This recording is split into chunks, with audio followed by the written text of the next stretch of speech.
Dodo TV.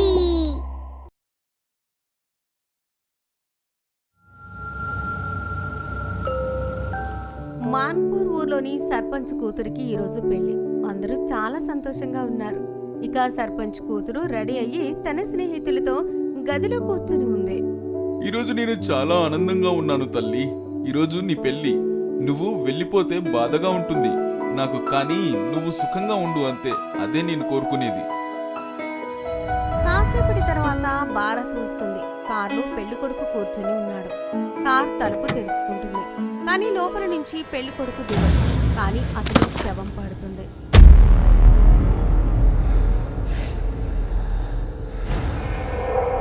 Amit ముఖం పైన గాయాలు ఉన్నాయి, చిరిగిపోయిన బట్టలు ఉన్నాయి. అమిత్, అమిత్, ఓరి దేవుడా, అమిత్ ఏం జరిగింది? సంతోషంగా ఉన్న వాతావరణం కొద్దిసేపటికే నిశ్శబ్దం అనుకుంది. పెళ్లి కూతురు రెడీ అయి ఉంది, నడుస్తూ ఉంటుంది. కానీ తెలీదు ఇప్పుడు ఊర్లో అంతా భయం అనుకుంది. అందరూ భయంతో వణికిపోతుంటారు. కానీ ఎవ్వరికీ అర్థం కావడం లేదు ఇంతకీ ఏం జరిగింది, ఇక ఎలా జరిగింది అని. ఊర్లోని రాంపాల్, సర్పంచ్ ఇంకా బొందుమాల్ మాట్లాడుకుంటూ ఉంటారు. సర్పంచ్ గారు, కూతురు భారత్ లోకి పెళ్లి కొడుకుకే ఇలా జరగాల? నాకేమీ అర్థం కావడం లేదు.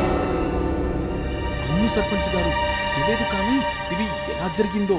కూతురు పెళ్లి జరగలేకపోయింది. మీరు బాధపడకండి, దేవుడు అంతా మంచి చేస్తాడు. ఇప్పుడు కేవలం దేవుడి కృపనే ఉండాలి. మాట్లాడుకుని రాంపాల్, బొందుమాల్, సర్పంచ్ అక్కడి నుంచి వెళ్ళిపోతారు. ఇక ఆ ఘటన జరిగి 2 నెలలు గడిచిపోతాయి. ఈరోజు ఊర్లో రాంపాల్ కూతురి పెళ్లి ఉంది. వినండి మీరంతా, భారత్ ని, ముఖ్యంగా పెళ్లి కొడుకుని మీరు జాగ్రత్తగా చూసుకోండి. గుర్తుందా సర్పంచ్ కూతురి ఘటన? మనం అక్కడే ఉండి జాగ్రత్తగా చూసుకోవాలి. పెళ్లి కొడుకుతో పాటు భారత్ వస్తుంది. ఇక అందరూ భారత్ ని చూసి పోగొడుతూ ఉంటారు. పెళ్లి కొడుకు, పెళ్లి కూతురు స్టేజ్ పైన కూర్చుంటారు. రాంపాల్ సైగలతో అందరికీ చెప్తాడు పెళ్లి కొడుకు వైపు చూస్తూ ఉండమని. సైగలు చూస్తూ ఉంటాడు. ఆ మధ్యలోనే పెళ్లి కొడుకు ఫోన్ రింగ్ చేసింది. హలో, ఎవరు? అవును అవును, కానీ మీ మాటలు వినిపించట్లేదు. హలో, ఆగండి, నేను ఇంకో చోటికి వెళ్ళి మాట్లాడతాను. ఒక్క నిమిషం, సరేనా? అతను ఫోన్లో మాట్లాడుకుంటూ ఒక గ్యాలరీలోకి వెళ్తాడు. ఇక ఒక్కసారిగా అతని అరుపు వినిపిస్తుంది. అందరూ గ్యాలరీ వైపు పరిగెడతారు.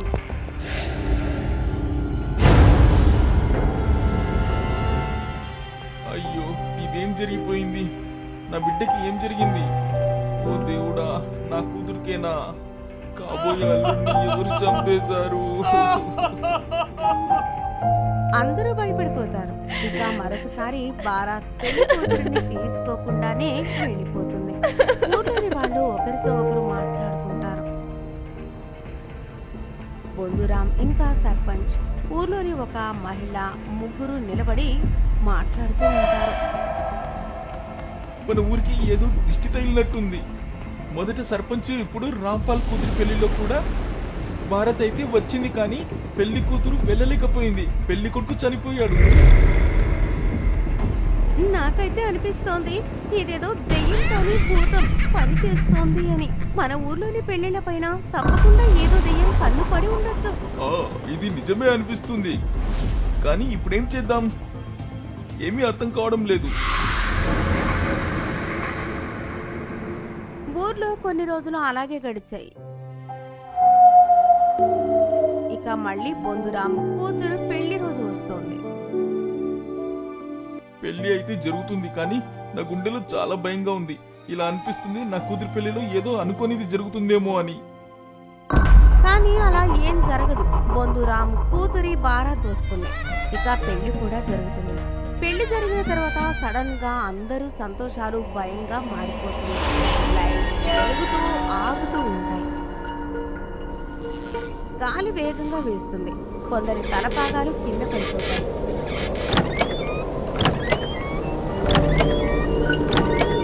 ఇక అప్పుడే ఆకాశంలో కనిపిస్తుంది ఒక భయంకరమైన దాని సగం శరీరం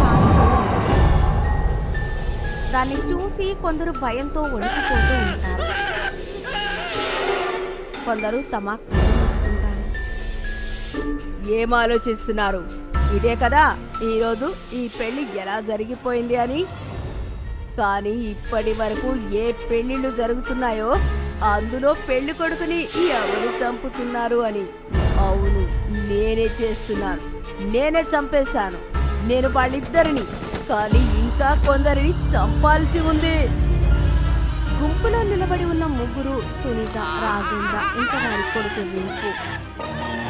దెయ్యం ఆ ముగ్గురి వైపు కోపంగా చూస్తూ అంటుంది,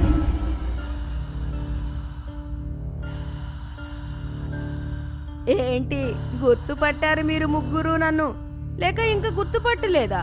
నేను అదే, నువ్వైతే గుర్తుపట్టొచ్చు రింకు, నన్ను నీ భార్యని నేను.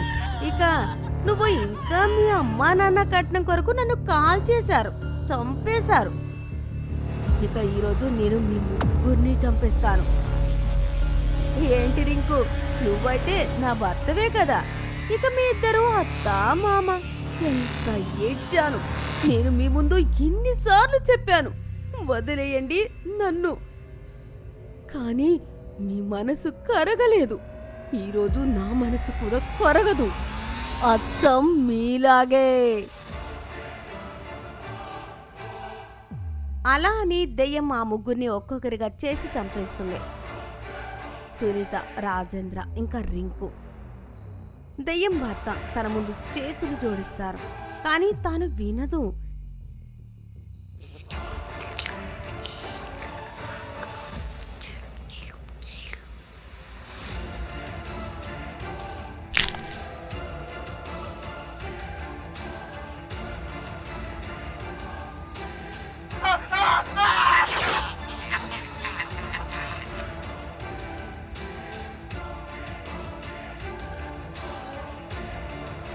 ఏ అమ్మాయి పెళ్లి జరిగిందో దెయ్యం తనతో అంటుంది, పెళ్లి కూతురా ఇటురా, భయపడకు, ఇటురా. లేదు, నన్ను చంపేస్తావు. నేను నీకు ఏమన్యాయం చేశానని. లేదు, నేను నిన్ను చంపను, అస్సలు చంపను. ఇక నీ భర్తని కూడా చంపను. నువ్వు ఇంతవరకు ఏ పెళ్లిళ్ళు జరిగాయో ఆ పెళ్లి కొడుకులను ఎందుకు చంపావు? ఎందుకంటే నేను వారిని చంపకపోయి ఉంటే పెళ్లి చేసుకుని ఆ అమ్మాయిలను కట్నం కొరకు చంపేసేవారు. ఆ అబ్బాయిలు పెళ్లే కట్నం కొరకు చేసుకుంటున్నారు. కానీ నీ భర్త అలా కాదు.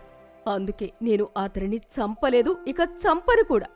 నేను ఇక్కడికి నా పగ తీర్చుకోవడానికి, ఇక వారికి బుద్ధి నేర్పించడానికి ఇక్కడికి వచ్చాను. కట్నం కొరకు అమ్మాయిలని చంపేస్తూ ఉంటారు. కానీ ఇప్పుడు నేను వెళ్తున్నాను. ఇక మళ్ళీ అలా జరిగితే మళ్ళీ వస్తాను. నేను తప్పకుండా వస్తాను. ఏదైతే నాకు జరిగిందో నేను ఏ అమ్మాయికి అలా జరగనివ్వను. సర్పంచ్ ఇంకా రాంపాల్ ఆ దయ్యానికి కృతజ్ఞతలు తెలియజేస్తారు. ఇక మళ్ళీ తను అక్కడి నుంచి వెళ్ళిపోతుంది. ఇక మళ్ళీ ఎప్పుడూ రాదు.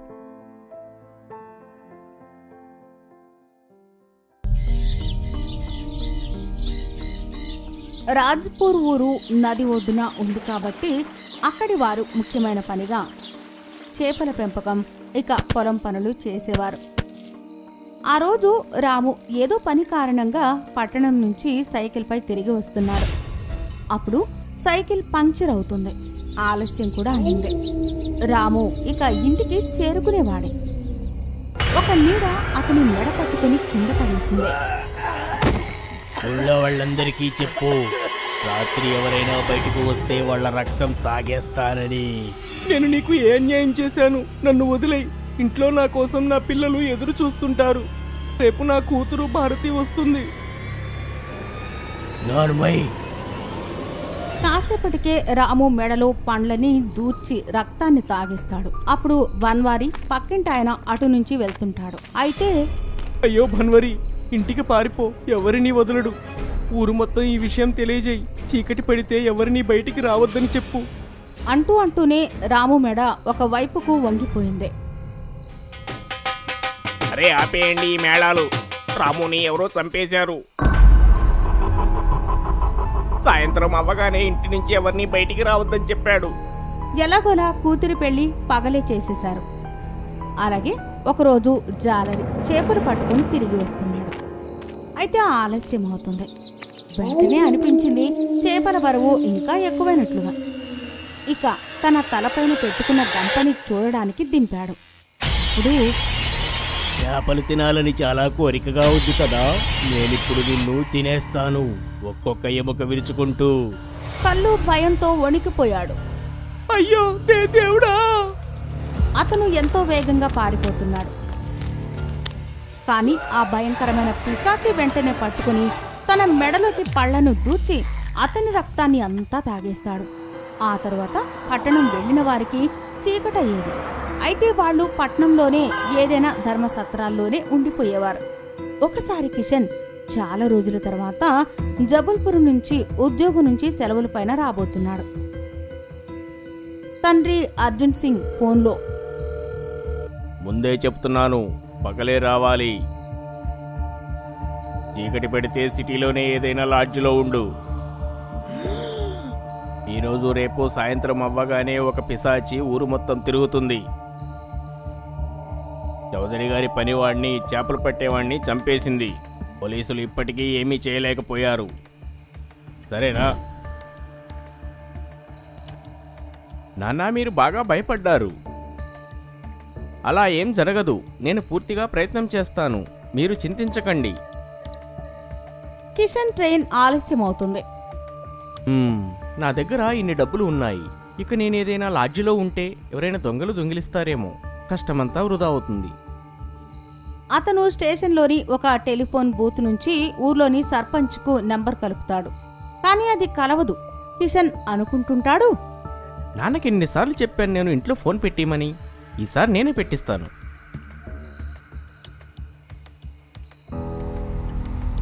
అతను బస్సులో ఊరికి చేరుకుంటాడు. ఎలాగైతే బస్సు దిగాడో ఊరు పొలిమేరలో నడుస్తున్నాడు. నలుదిక్కులా చీకటి మరియు నిశ్శబ్దం అలుముకొని ఉంది. తను అతని బ్యాగ్ చేతిలో పట్టుకొని నడుస్తూ ఉన్నాడు. అదే సమయంలో అతనికి అనిపించింది వెనకాల ఏదో జంతువు వస్తుంది అని. అతను కాస్త పక్కకు ఆగిపోయాడు. చాలా రోజుల తర్వాత ఈరోజు నాకు వేట దొరికింది. నేను వీటిని చంపి తినేస్తాను. కిషన్ భయంతో పారిపోతున్నాడు. ఇక అది తన పొడవైన చేతులు సాగదీస్తూ క్షణంలోనే అతనిని పట్టేసుకుంది. ఇక తన మెడలోకి పళ్ళని దూచి రక్తం తాగేసి అతని శరీరాన్ని అక్కడే వదిలేసి వెళ్ళిపోతుంది. అయ్యో, కిషన్ వాళ్ళ నాన్న ఉదయం అయింది. కిషన్ రావచ్చు, కాస్త చూస్తూ ఉండండి. నేను అందాక తనకు ఇష్టమైన పాయసం చేస్తాను. అరే, అంతా ఆనందపడుతున్నావెందుకు? ఇంటికే వస్తాడు కదా.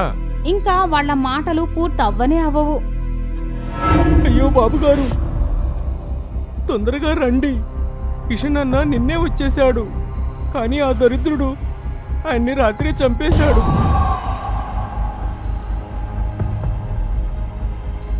అందరూ పరిగెత్తుతారు. అతని బ్యాగు ఒకవైపు పడి ఉంది. ఇక కిషన్ చనిపోయి పొలిమేర పైన పడి ఉన్నాడు.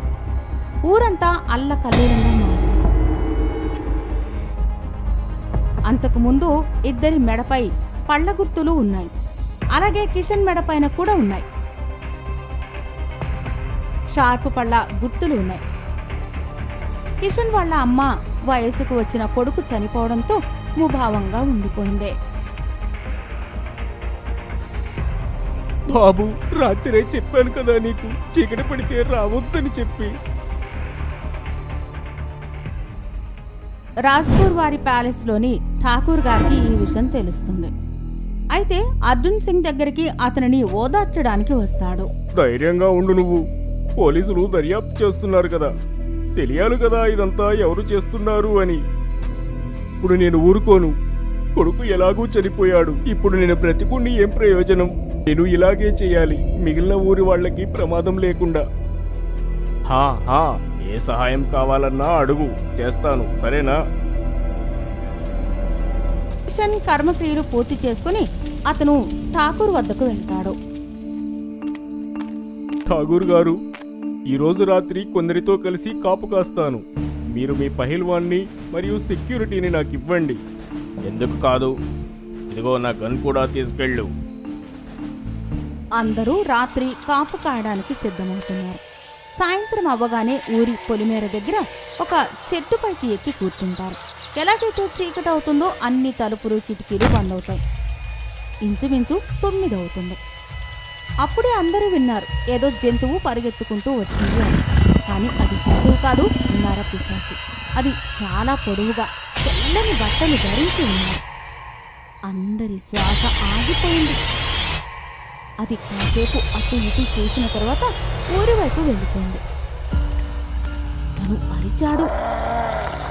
ఊర్లో నుంచి ఎవరూ రావటం లేదు. అందరినీ అంతం చేసేస్తాను. ఈ గ్రామంపై నా ప్రతీకారం తీర్చుకుంటాను. అందరూ అర్థం చేసుకుంటారు ఇది నరపిశాచి అని.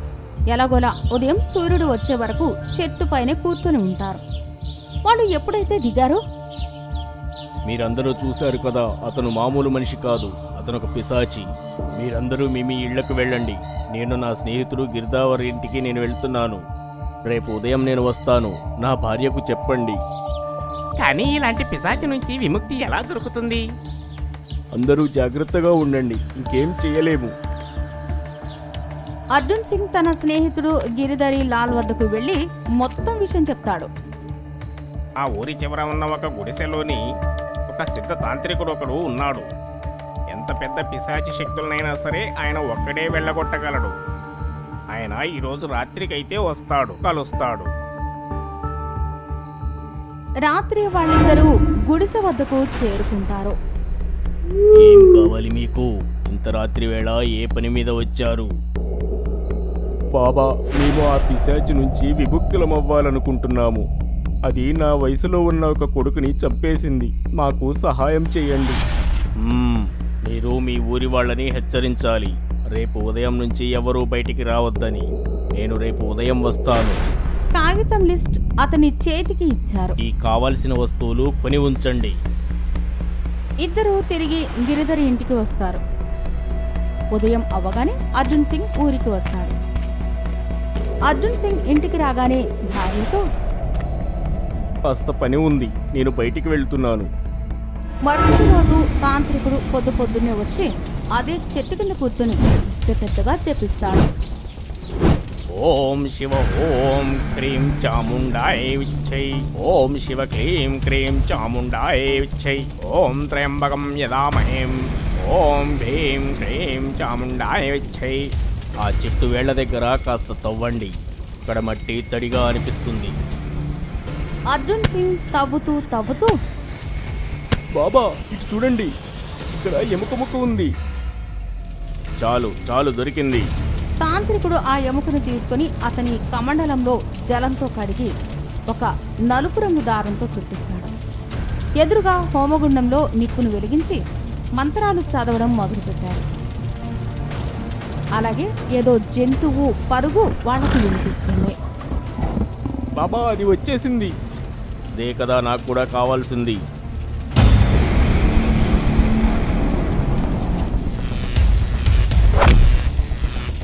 నన్నెందుకు బంధించావు? నన్ను నువ్వు ఇక్కడి నుంచి పంపించలేవు. ఎవరు నువ్వు? నేను చౌదరి దగ్గర ఎన్నో ఏళ్లుగా న్యాయంగా పనిచేస్తున్నాను.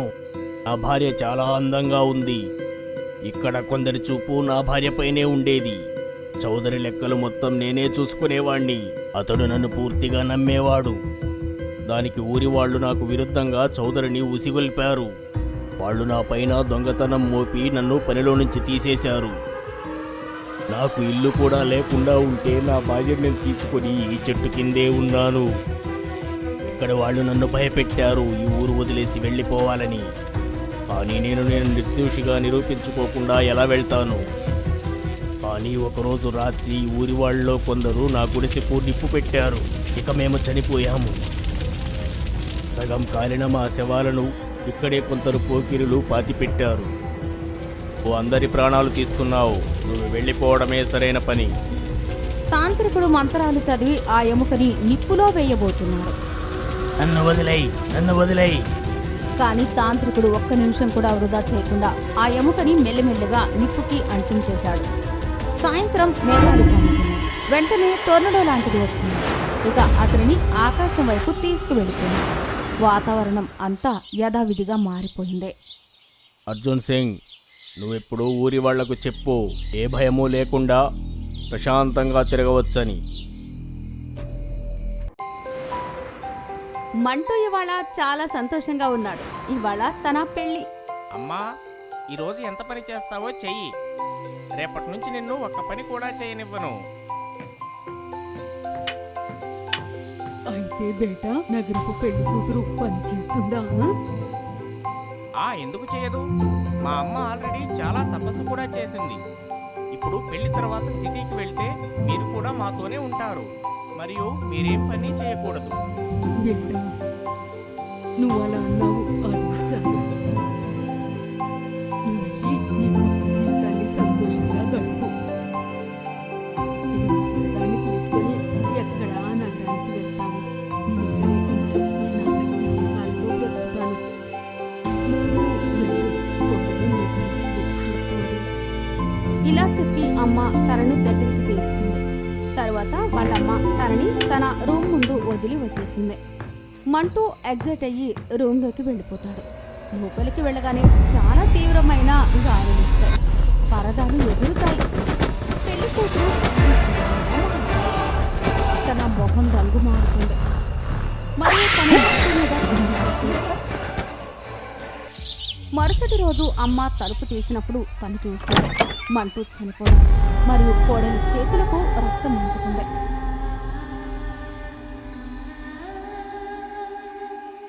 మరియు దూరంగా గుండె పడి ఉంది. నువ్వే నా కొడుకుని చంపేశావు. లేదు అత్తయ్య గారు, నేను చంపలేదు. లేకపోతే రాత్రి దెయ్యం వచ్చి చంపిందా నా కొడుకుని? అత్తయ్య గారు, నాకేం గుర్తులేదు. కొద్దిసేపటి తర్వాత పోలీసులు అక్కడికి చేరుకుంటారు. బంటు వాళ్ళమ్మ కోడలి వైపు సైగ చేసి అంటుంది, ఇన్స్పెక్టర్ గారు, దాని నా కొడుకుని చంపేసింది. మీరు నిదానంగా ఏం జరిగిందో నాకు చెప్పండి. నిన్ననే మా అబ్బాయికి పెళ్ళింది. మరి తను మొదటి రాత్రి ఉంటుంది. మరియు నా కొడుకు హత్య చేయించబడ్డాడు. తనే నా కొడుకుని చంపేసింది. ఇన్స్పెక్టర్ గారు, నేను చంపలేదు. నాకేం గుర్తులేదు. నేను మంటూని ప్రేమించాను. నేను తననెందుకు చంపుతాను? నేనైతే బయట రూమ్లో ఉన్నాను. ఎవరూ బయట నుండి రానేలేదు. అయితే దెయ్యమేమైనా చంపిందా నా కొడుకుని? మీ కేసు లాంటి కేసులు ఇలాంటివే ముందు 5 కేసులు రిజిస్టర్ అయి ఉన్నాయి. బహుశా మీ కోడలు నిజమే చెప్తుందేమో. నాకు తెలీదు ఎవరు నిజమో ఎవరు అబద్ధమో. నాకు నా కొడుకును చంపిందెవరో తెలియాలి. మీరు శాంతించండి. మమ్మల్ని ఇన్వెస్టిగేషన్ చేయనివ్వండి.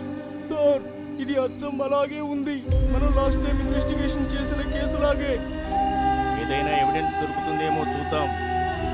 వాళ్ళు అక్కడ ఇన్వెస్టిగేషన్ చేసి తిరిగి పోలీస్ స్టేషన్కి వచ్చేశారు. సార్, నేను బాడీని ఇన్వెస్టిగేషన్ కోసం పంపాను. ఓకే, ముందు కూడా చాలా ఫింగర్ ప్రింట్స్ వచ్చాయి కదా, అవి కూడా కొత్తగా పెళ్ళైన అమ్మాయిలవి. వాళ్ళకి ఏమీ గుర్తులేదు. సార్, 5గురిలో ఎవరికీ ఏమీ గుర్తులేదు. ఈ కేసులో ఇంకెవరు దొంగలు కనిపించట్లేదు. సార్, ముస్లిం ప్రజల ప్రాణాలు పోతున్నాయి. ఇంకా వాళ్ళలో భయం కూడా పెరిగిపోతుంది. ఇంకా కోపం కూడా. అరవింద్, ఇది 5వ కేసు. ఒకవేళ దీన్ని మనం పూర్తి చేయకపోతే మన పోలీస్ డిపార్ట్మెంట్కి చెడ్డ పేరు వస్తుంది. సార్, గ్రామంలో ఒక పుకారు నడుస్తుంది, ఇది దెయ్యం పనేనని. అలా ఏం కాదు. కానీ సార్, మీరు కూడా ఆలోచించండి. ఇన్ని రోజుల నుంచి ఈ కేసుల్లో ఏ ఆధారం కూడా మనకు ఎందుకు దొరకట్లేదు? నువ్వు అలా ఎలా మాట్లాడగలుగుతున్నావు? సార్, ప్రతిసారి మొదటి రాత్రే పెళ్లి కొడుకు చనిపోతున్నాడు. చూసిన వాళ్ళందరూ అంటున్నారు పెళ్లి కూతురే చంపేస్తుందని. కానీ పెళ్లి కూతురికి ఏమీ గుర్తుండట్లేదు. ఆశ్చర్యకరమైన విషయం ఏంటంటే అంటూ పెళ్లి కూతురు మిగిలిన పెళ్లి కూతుళ్ళు అంత సులభంగా పెళ్లి కొడుకుల్ని చంపి నేను బయటకు తీశారు. ఎలాంటి ఆయుధాలు లేకుండా ఇంత బలం వాళ్ళని ఎలా వచ్చింది? వాళ్ళ గోళ్ళు అంత ప్రమాదకరమా? ఫోరెన్సిక్ రిపోర్ట్ వస్తుంది.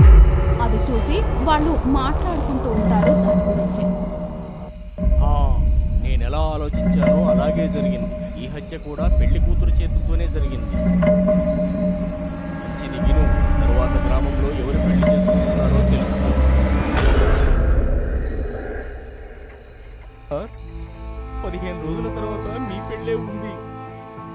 నాకన్నా ముందు ఇంకెవరిది లేదా? అందరూ భయపడుతున్నారు. శనివారం ఒక పెళ్లి ఉంది, వాళ్ళు దాన్ని క్యాన్సిల్ చేసేశారు. ఇక మిగిలింది మీ పెళ్ళే.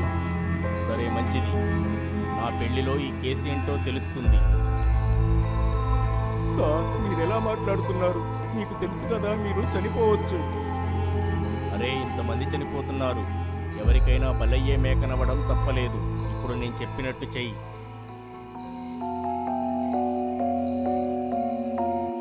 ఇన్స్పెక్టర్ అరవింద్కు పూర్తి విషయం వివరిస్తాడు. ఇద్దరు మాట్లాడతారు.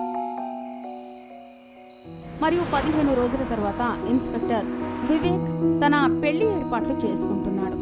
ఇన్స్పెక్టర్ వాళ్ళ ఇంట్లో పూల డెకరేషన్తో పాటు సీసీటీవీ కూడా పెట్టించాడు.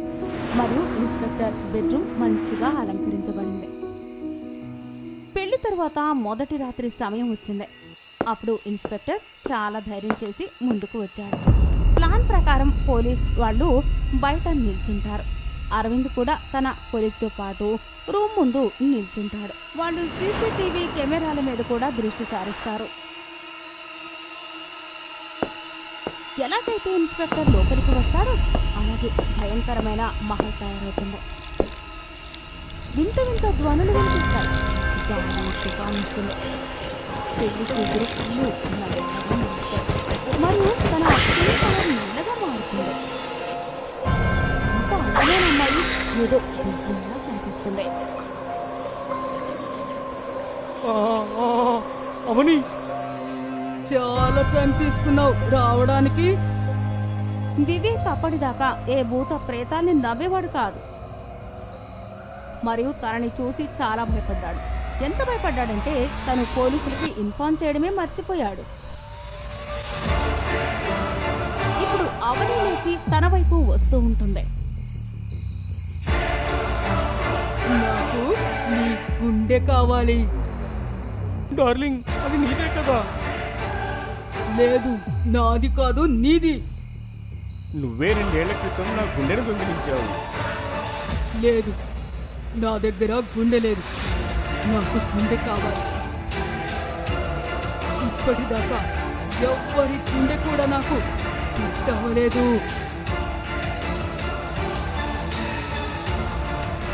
ఇలా చెప్పి తను వివేక్ మీద దాడి చేస్తుంది. తనని కిందకి తోసి తన మీద కూర్చుంటుంది. తనని చంపుతూ ఉంటుంది. ఇవాళ ఈ గుండె నాకు ఫిట్ అయితే నేను మళ్ళీ పూర్తవుతాను. నన్ను ఇలా చంపి నా గుండెను ఎందుకు పొందాలనుకుంటున్నావు? నేను నీ పీక పిసికి నీ గుండెను తీసుకుంటాను. ఇంతలో వివేక్ తన సహోద్యోగికి మెసేజ్ పంపించడంలో సఫలమవుతాడు.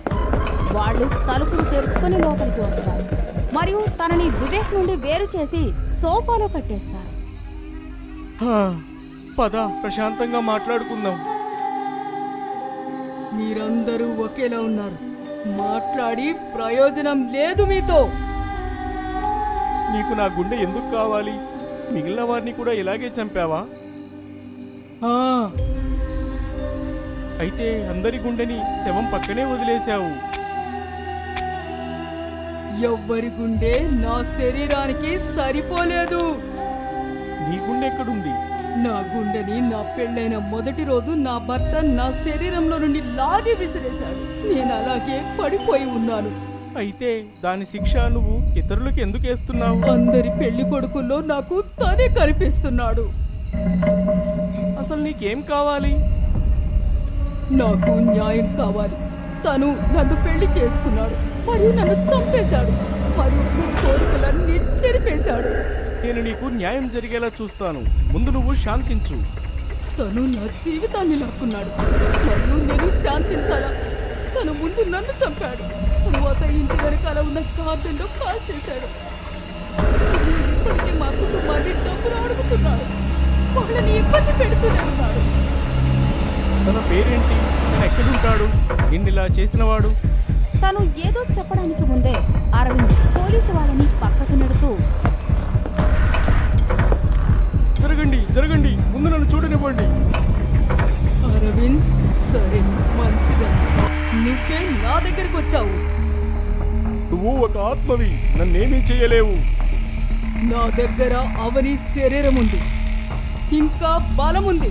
నేను నిన్ను క్షమించను. అరవింద్ తన పిస్టల్ తీస్తాడు. అందరి ముందు వివేక్ మీద గన్ పాయింట్ చేస్తాడు. ఈ నాటకాన్ని ఆపేయి, ముందు ఈ కేసుని సాల్వ్ చెయ్యి. అయితే తను తన మొత్తం తాడుని పెంచుకుని అరవింద్ మీద దాడి చేస్తుంది. మరియు కొట్టి కొట్టి తనని చంపి తన గుండెని నాటుకుంటుంది. మరియు రక్తంతో ఉన్న ఆ గుండెని చూసి నవ్వుతుంది మరియు స్పృహ కోల్పోతుంది. అరవింద్ ఆ ఆత్మ భర్త వివేక్ తన పోలీసులతో ఆ తోటలోకి వెళ్తాడు. ఆ ఆత్మ వివరించి ఉంది మరియు వాళ్ళు అక్కడ చెక్ చేస్తారు. మరియు అక్కడ మనిషి అస్థిపంజరం దొరుకుతుంది. వాళ్ళు దాన్ని తీసేస్తారు మరియు దానికి అంతిమ సంస్కారాలు చేస్తారు. దాని తర్వాత ఆత్మ శాంతిస్తుంది. దాని తర్వాత గ్రామంలో ఎప్పుడూ ఇంకా అలాంటి సంఘటన జరగలేదు.